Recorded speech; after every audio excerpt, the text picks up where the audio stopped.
महाराष्ट्र में आज महाविकास अघाड़ी हुकूमत तश्कील दी जा रही है। ठाकरे खानदान से पहली मर्तबा कोई वजीर आला का ओहदा संभालने जा रहा है।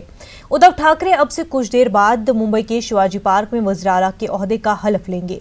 हलफबरदारी तकरीब में कई अहम सियासी और समाजी शख्सियात के अलावा किसानों को भी मदऊ किया गया है। शिवाजी पार्क में कांग्रेस, एनसीपी और शिवसेना के कारकुनों का हुजूम उमड़ पड़ा है।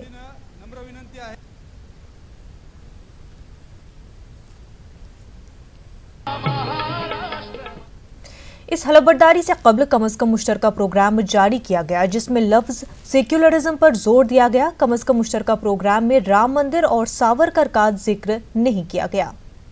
विकास आघाडीचा प्रत्येक निर्णय हा भारतीय संविधानाच्या प्रस्ताविकात सांगितलेल्या मूल्यांना धरून असेल। त्याचबरोबर या आघाडीची स्थापना याच मूल्यांच्या आणि तत्वावर आधारित झालेली आहे।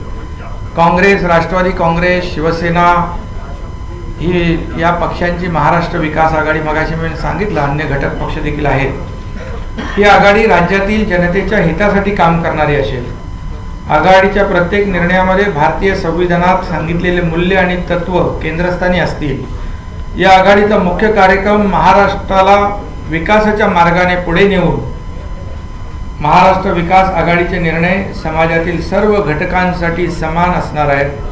यामध्ये भाषा, जात, धर्म आदी कुठल्याही प्रकारचा भेदभाव केला जाणार नाही। आणि त्याचबरोबर महत्त्वाचं म्हणजे आज राज्यात वाढलेली बेरोजगारी आणि अर्थव्यवस्थेची सुरू असलेली घसरण यामुळे जनतेमध्ये जो काही असंतोष आहे आणि या विद्यमान परिस्थितीत काँग्रेस, राष्ट्रवादी काँग्रेस, शिवसेना हे तीनही पक्ष महाराष्ट्र विकास आघाडीच्या माध्यमातून एकत्रितपणे राज्याला विकासाच्या दिशेने घेऊन जाणार आहेत। आणि म्हणून ही आघाडी या देशातील राजकीय, धार्मिक आणि सांस्कृतिक विविधतेचे प्रतिबिंब असेल।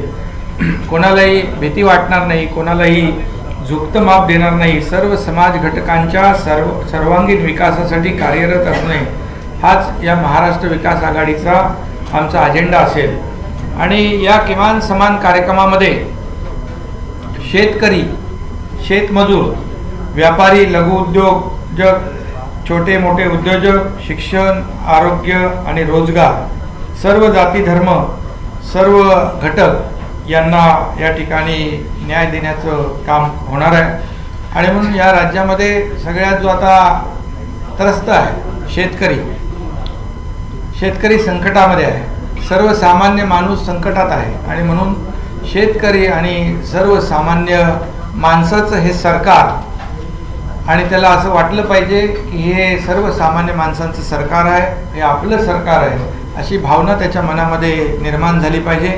याच आधारावर या ठिकाणी हा किमान समान कार्यक्रम तयार केलेला आहे आमच्या